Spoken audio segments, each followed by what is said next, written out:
Deep Dive Film School makes no claim of ownership of the film footage used in this episode. The film footage is owned entirely by the copyright holders. Also, we're going to spoil the hell out of this movie, so this is your warning. Welcome to Deep Dive Film School! Oh, this week we're going to get into that one scene from the 1989 film When Harry Met Sally. I'll have what she's having.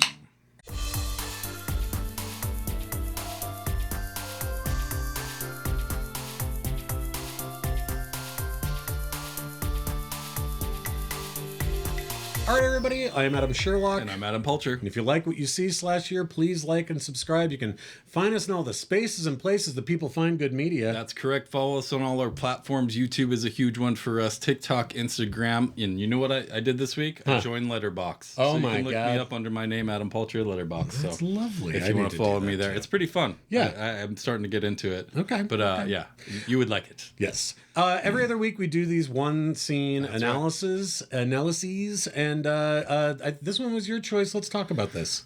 I just think this segment is made for a scene like this. Yes, very much so. It's kind of why I created the segment, because there is these little bits of movies, and although to me, When Harry Met Sally's top 3 rom-com ever. Oh, fantastic! Front to back, yes. Amazing. You have 2 powerhouses of the 80s in their prime, with Billy Crystal and Meg Ryan. Yes. You also have Carrie Fisher and Bruno Kirby in this movie. You got the writing from Nora Ephron. Rob Reiner is the director. Yep. And we just get this 3-minute little nugget inside the middle of this great movie. Yeah. But this this scene stands out for so many reasons. Yes. But it is honestly the perfect little comedic scene. I don't think you could ask any more of it. Yep. Or any less of it. Yep. It is chef's kiss. And that's why we created this, so we can analyze stuff like this. Why is it so good? Yeah. What makes it so funny?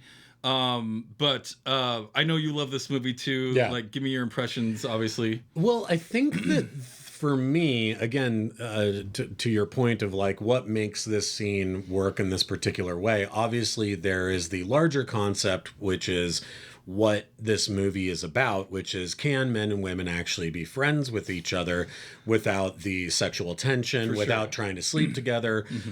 So that's a big piece of it. But it's also an opportunity, I think, the writing here, if we talk about Nora Ephron, like her ability to let these two characters, which are such polar opposites, right? Like she is, I mean, literally her character's last name is Albright, and that's who she is. She is just a bright, sunny day, right? Meg Ryan, wow. Oh yeah, well, and Meg Ryan in the 80s, my God. But then, Billy Crystal's character really is sort of a proxy for Rob Reiner, who apparently at one time said the line that Nora put into the movie that ends up being something Billy Crystal says, which is, depression is my baseline.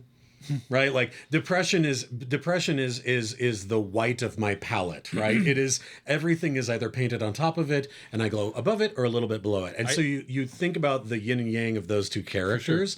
And then just talking about the sexual politics of men and women in the way that they treat each other. And that's really what starts this scene off, is that she's like, I can't believe I'm friends with someone like you. Like you're the you're the apotheosis of what women should have to deal with in the world, right? He's a human affront to all women. Yes, is what she says. But they're friends. I love that Reiner is that vulnerable, because I think if you're truly going to be a good director and relate to a ton of people, you have to have the dark sides with the good sides, right? You have to try and experience every spectrum of emotion that you can, so you can perceive that to your audience, right? So I appreciate that he does that. I think that's so important. And his and Harry's negative neuroses is so much more human and believable version than maybe what we would see someone like Woody Allen do, where it's like it's a caricature level of depressive sad bastard, whereas like Billy Crystal's sad bastard is like, I always identified with his version of what that kind of neurotic kind of depressive Mike lonely Myers guy was is always my favorite. I mean, that's Fat Bastard. Damn no, it's slightly different. Although his neurotic depressive character from So I Married an Axe Murderer is fantastic. Oh, excellent. So but I do think that it's like we really identify so much with as Harry's saying, well, no, this is how guys are, right? And I think one of the things that makes this scene in particular work the way that it does, and I thought a lot about this, is that Meg Ryan in her prime is deeply, deeply adorable, but there's not a lot about her on the surface that reads as sexy, right? That reads as sort of femme fatale, like charged sexiness. She's cute, right? But here, when she does, and from the research I've done, this was all Meg Ryan's idea. Yeah.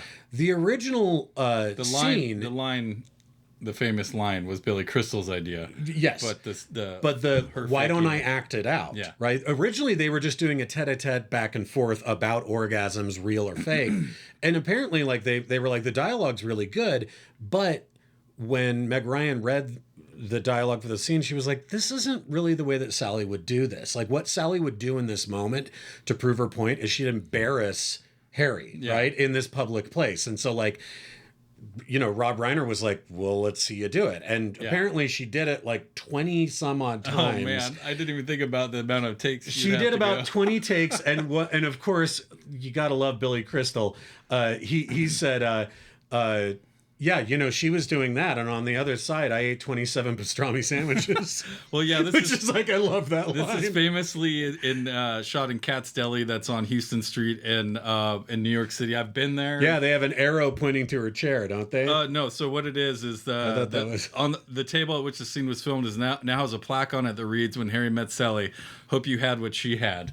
Fantastic. So yeah, and amazing. it's Rob Reiner's mom that the says the pastrami. line, It's fucking right? Legit. Is it? Oh God! Listen, as a vegetarian, if there's one thing I miss, it's a good Reuben. Yeah. It's Rob Reiner's mom who says the line. And she famously is his mom who says, which just ties this little perfect bow on it. Yeah. But back to your like sexual politics part of this. The scene before this is them at the cages, like, you know, him and Bruno Kirby at the cages. Yeah. And Billy Crystal in that scene is kind of bragging like, I've never had this kind of relationship with a girl where sex isn't it, like we can tell each other anything, and sex isn't, I'm not trying to make her go to bed or anything like that. And you know, he's like, all right, but do you enjoy being with her? Yeah. Are you attracted to her? Yeah. And just So, going like, in what all are these you things, doing? and What are he's you trying to do? Yeah. And all this stuff. And then, of course, this is the next scene. And there is no way. I mean, it cuts back and forth to Harry from her, and you can see his realization his of face. like, okay, she's doing this to make her point, right? She wants to win the argument. So there's that. 2, she's embarrassing me. But then 3, and this is what's happening, at least to all the male members of the audience, is, to my point earlier, Meg Ryan is going from being like cute to like, right? Like that is deeply arousing, right? Like there's no way that it's not. You're suddenly like, oh, okay, she's hilarious that she's doing this bit, but also like it's very titillating, I think, to any man that would see that, right? I mean, I actually thought it was a pretty forward-facing, if you want to call it a sex scene, in a blockbuster movie. Yeah. I don't know how many times someone is orgasmed, especially in or said the word orgasm. Yeah, like I'm just trying to think. back then? I'm sure some art film, you know, probably had something like that at some point or whatever that was trying to be a little edgy. But a blockbuster film with 2 of your biggest stars from that decade, broad daylight. And they're talking about having orgasms, talking about faking orgasms, and then she does that. And, you know, we talk about Cat's Deli being kind of another character here, and it absolutely is. And the fact that the restaurant is full is half of the joke. Well, you see that truck driver behind her first, like the Yankees hat. Yeah, he kind of gets. He's like, "What's going on back here?" Oh, he doesn't stop like, looking. I love it. It's and so Reiner's good. Like that guy, put that guy right. In the frame. And it starts to get louder and louder and louder and louder. And apparently, it's one of the all-time greatest one-liners by a non-actor is the "I'll have what she's having" line, because it's Rob Reiner's mom, and so. But I love all those elements of it. It got me thinking so much about Meg Ryan, and it's really funny because she's kind of, not that she's come back out of retirement, but she's doing a lot of interviews recently, and actually there was her and Billy Crystal did a whole series of interviews just this year about this movie and about this scene. Of course, it all came up, but she talked about, oh, I kind of went into retirement and I just this and this and that. But I actually remember, I don't know if you remember, I remember when she did that movie, Proof of Life, with Russell Crowe. It's not a very good movie, but while they were making the movie, her and Russell Crowe had an affair. And before this, she was one of those Hollywood sweethearts, Julia Roberts, and she was happily married to Dennis Quaid, had 2 kids and all this. So all of a sudden, the bad girl, the girl who's in When Harry Met Sally and all the Tom Hanks movies, and is just America's sweetheart, is like kind of like a homewrecker, right? And you just go, oh, or is Russell Crowe the homewrecker? Well, you know what I mean, though. I mean, yeah, but sexual politics never works that way, right? And so that, I think, was part of the stamp on her forehead and part of why she probably felt like she was forcing herself into retirement, because she couldn't be seen as that cute sort of all-American innocent girl anymore because of all of those tabloids. I don't want to speak for any women here, but I assume this may be kind of a scene they've been waiting for to see on screen, especially in a bigger blockbuster where everyone in the theater is laughing at it and like, oh, this is kind of edgy, but like, yeah, no, you guys think you know everything, but you don't. Like, that's my favorite part is the whole fake orgasm concept alone is hilarious, but then you add the macho male ego bruising idea of a woman faking it, and he's like, "No, I know. No, I know. I fucking know. I'm pretty. I haven't heard any complaints." What he really means is, I hope so. Yeah, but you don't know. Yeah, you don't know. And then for her to just set up that mea culpa of like, no, I know. like I don't need to know every woman that you've slept with, but as a woman, I know what I'm talking about, and I'm going to prove it to you right now. And does it in such expert, beautiful fashion publicly. Amazing. You're right. He's like, are you okay? Yeah. And the second she gets done, just gets a big old bite of her salad, and she's right back. She goes for it. But the payoff, grabbing the table. The payoff is the salad, and how she eats a salad. Yeah. It's the perfect ending to the scene. It really is. And it is just such a, I mean, there's a reason why, but you're right. Like, I do think that it is in a movie about sexual politics to truly dig into the male ego of the idea of a faked orgasm, which, I mean, I'm even like, this movie came out in what year? 1989. Like, had there ever been a movie that broached the subject of orgasms, let alone fake ones? Yeah. Right? Let alone that joke. Absolutely. My favorite, the favorite part of this whole thing, again, is this third character of the deli itself, and these cutaways when she is orgasming super hard. And she's like, oh yeah, that's right. She's talking right dirty. There, yeah. She's talking dirty and all this stuff. And the cutaways to the other customers are just like, what the fuck's happening right now? Well, we talked about this last week with King of Comedy, but when New York itself can be a character, always. And this movie uses that quite a bit, but no spot better than here with the Cat's Deli. Talking about Meg Ryan and sort of doing these interviews now all these years later.